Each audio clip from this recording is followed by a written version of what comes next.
India is the greatest democratic country in the world.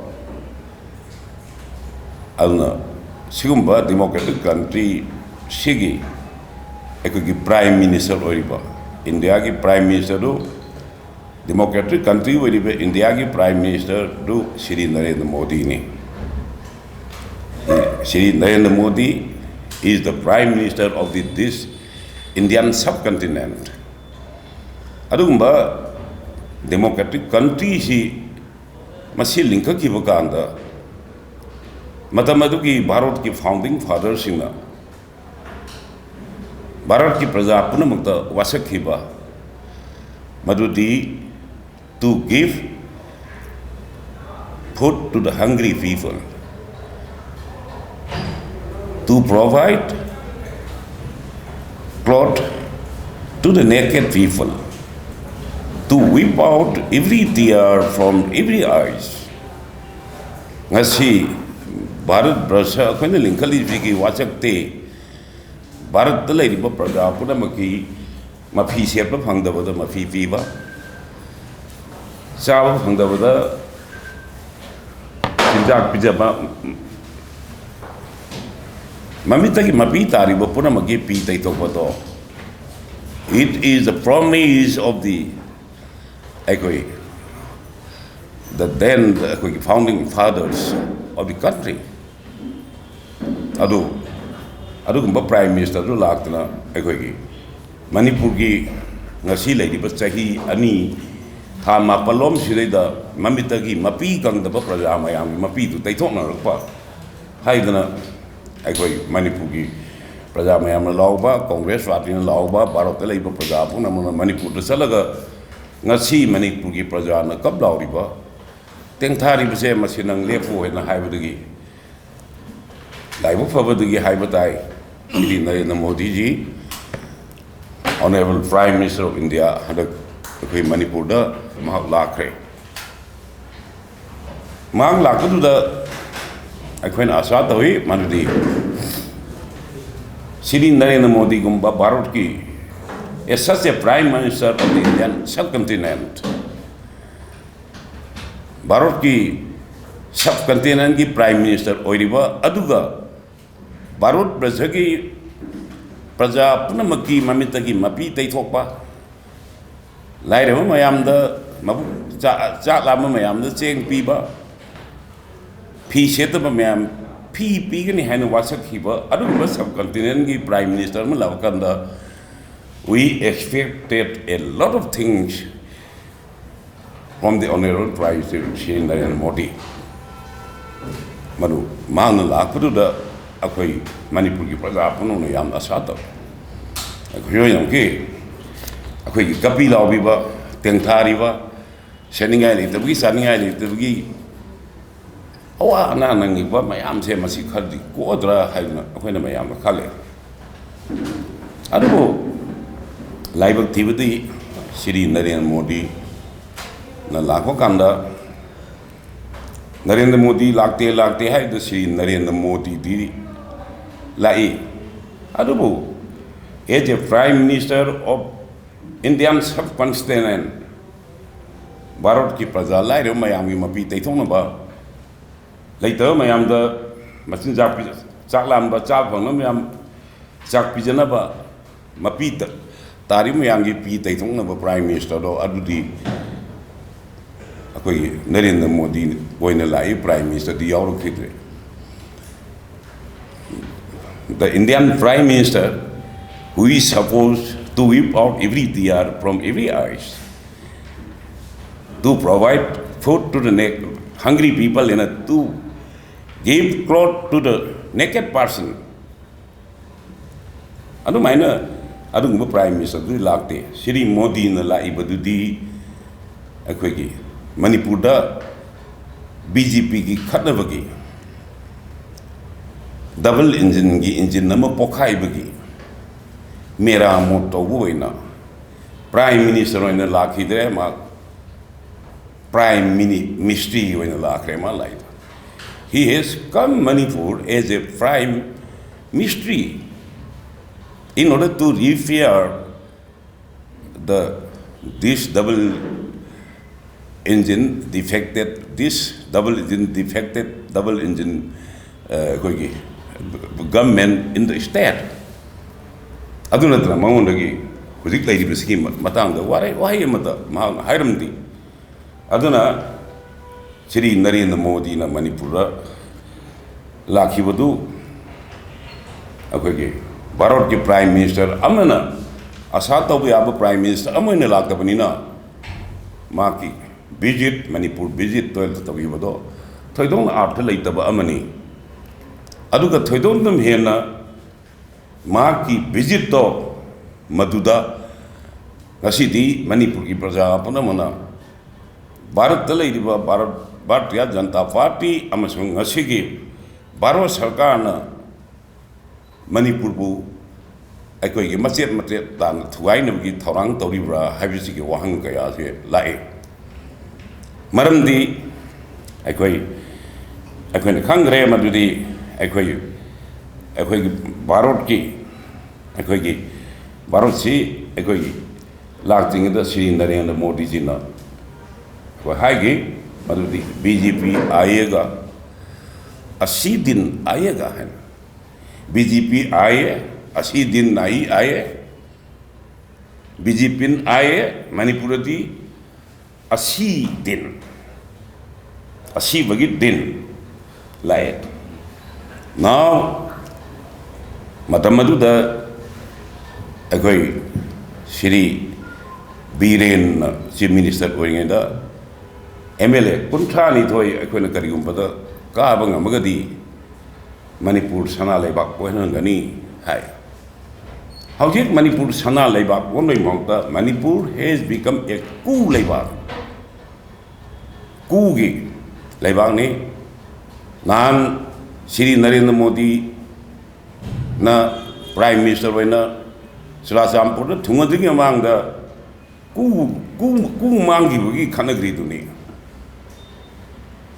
Kuisi Miyoibagi Punsi, the quite a palm, the purport of my president of Yellow Handak, the Kuisi quite and palm there. I use it a quick Marumapang Shinaba, a quick Latraga, LEIRIBA BJP losing missing the Kum, the president of the Yarway. Quite a palm the post, I do cool though. Madusuram put the Ku Mang you are Kandarin. Before that, I go Rimsta Ku Mangi Bagi, Ku Huran Pukren. Howjik Pang Hidraba Kusi, Laikai da Nufa Mang Hibagi, my Nufi, Macha Mang Hibagi Mawa, Mama, Masanupa Mang Hibagi, Mapa Mayamna, my Tonganda, Lieptana, Nasidi, Isagi, Kudu Nairi, Manipur. Now, Manipur has become cool labor.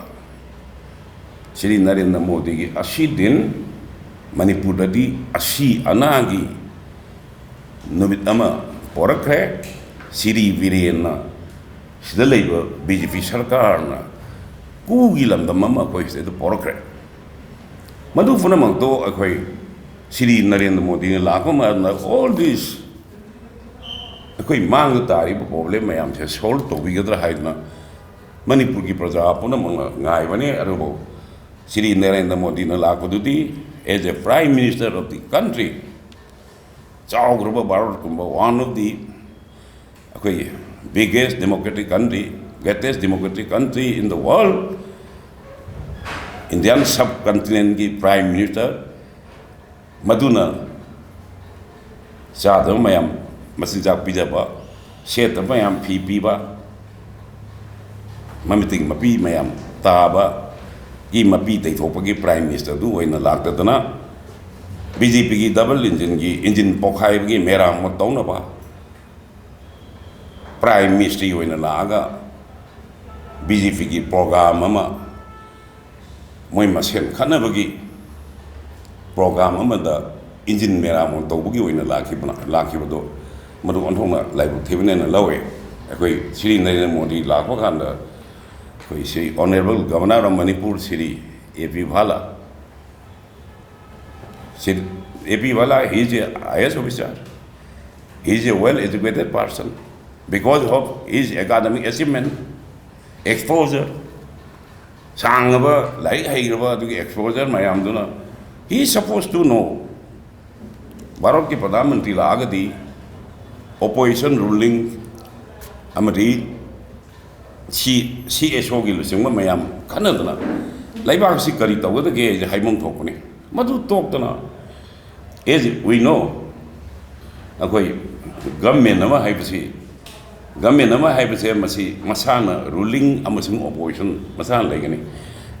Government aduna British Parliament di koi na kangi duni Her Majesty opposition and Her Majesty government.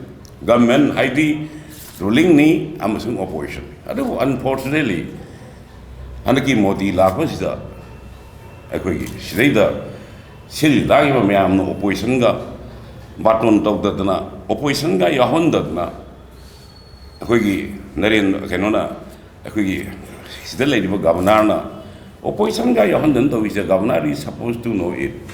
Adubo ma adagi BJP ki program we buduna LEIBAK ki program we dabduna yahon dab ne lawe. Otherwise governor is well educated, and because of his experience and exposure, he is supposed to know it. Government nama harik di ruling opposition ga duni ruling ngakana government OIBA de opposition ngakana government OIBA de ani du government kawi adubo opposition baton tok da have the Bharat kumba phaidagi sawa democratic country da di onthona thiba setback amni aduna governor gi Rajbhavan ji asondana kari thambang sanglen leire ni Taiwan tu tekta sondana governor ji gidina khoimu sanglen tare ana rajniti gi aikoi gi Narendra Modi visit to purely BJP ki visit ne praja gi yaude MIYAM gi yaude prime minister ne Lakpani Prime Ministry Oina double engine gi BJP gi Manipur yena bagi hojik LEIRIBA Manipur gi hojik LEIRIBA kaise sikari dei kai dei thore BJP manungda Manipur yena bagi thorok kuni Manipur gi wathok si 20 akoi gi 25 gi president na house of parliament the PHIBAM species Wahai lising mariga sangaga yangkai mapan yawi 4,559 words, and it contains 28 pages. Pung anirom presiden nama singang bedak Manipur ki wahai se wahai yang tepan dia. Ai koi si mawang ta koi na kangre madu di European community na ai koi ki Bharat ki ai koi ki hujil LEIRIBA Manipur ki wathok ki wa khana kare madu maram do wa hai kare Africa ki president hai kare America ki Trump na Manipur ki issue si one of the greatest one of the important issues ne prithvi de LEIRIBA ai issue ki manung da amani hai kare adubu ai koi wahai lising mari ga changwa yangkai mapan gi haiba kanda Bharat ki parliament da ai koi ki kari amata ai koi ki wahai amu hopan da thangbiya aduna sigumba mayam si la kanda nahan akoi ki prime minister la ko kanda siri akoi ki birena honorable akoi MLA honorable XM siri birena Narendra Modi na Manipur si yam nungshi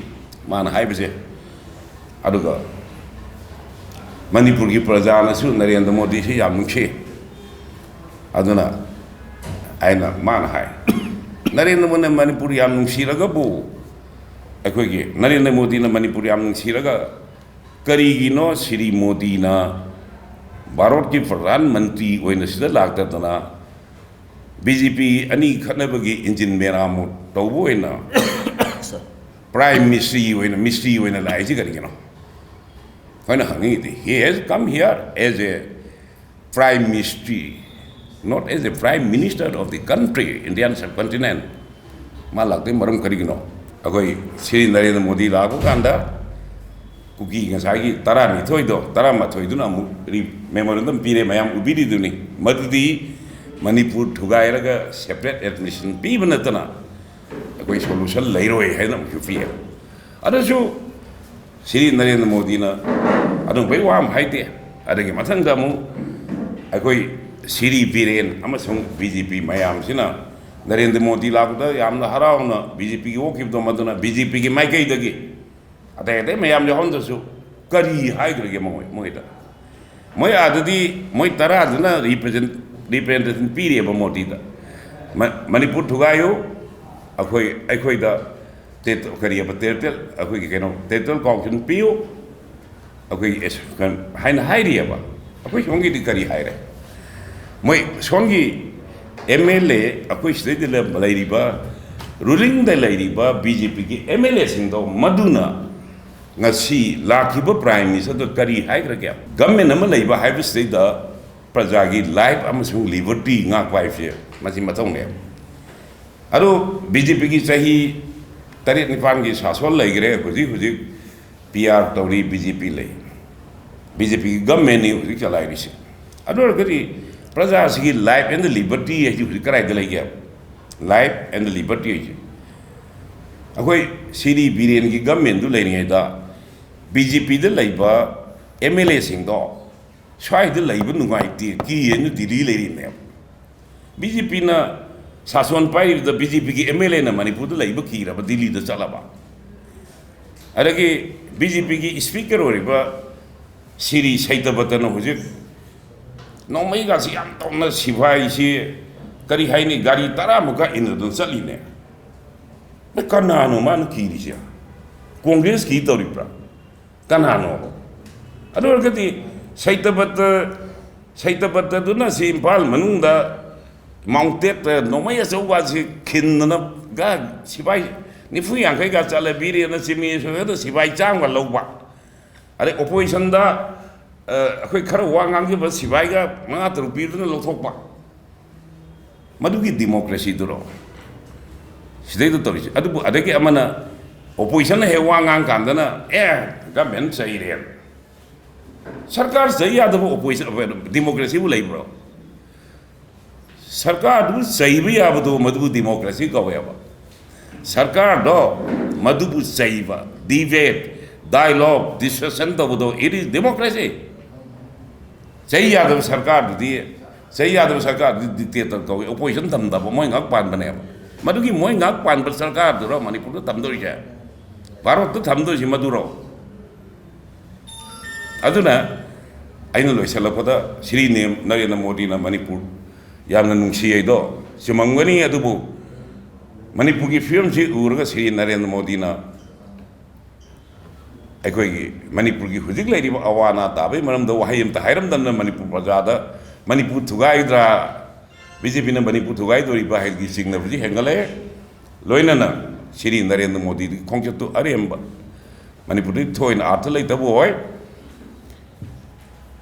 Siri Modi na Chapchana Manipur Nungshi Ragadi Nungshi Bado Pung the Notong and Kale Aduna Amuhana Barot ki Pradhan Mantri Oina Manipur ki Prajan Tariba Mapi the Butai Topa Later Mayam the saying Piba Pibagi Mapi they Topagi Maduki Prime Minister do Matamama the Barot ki Port Fathers in a Ningam Bamangi Prime Minister do Maduna Amuhana Manipur Prajabu Mapi Tonaba later later Mayam say Masiki Awa Pongnabi Prime Minister a same boyna Prime Minister Prime Minister Oina BJP double engine Pokai Magi Meramotola Konataba Chap Java Manipur Prajagi Awa was Koknaba Prime Minister Amuka and the Lengbi all Aquamiam welcome to Gay and Ishman Tamjari.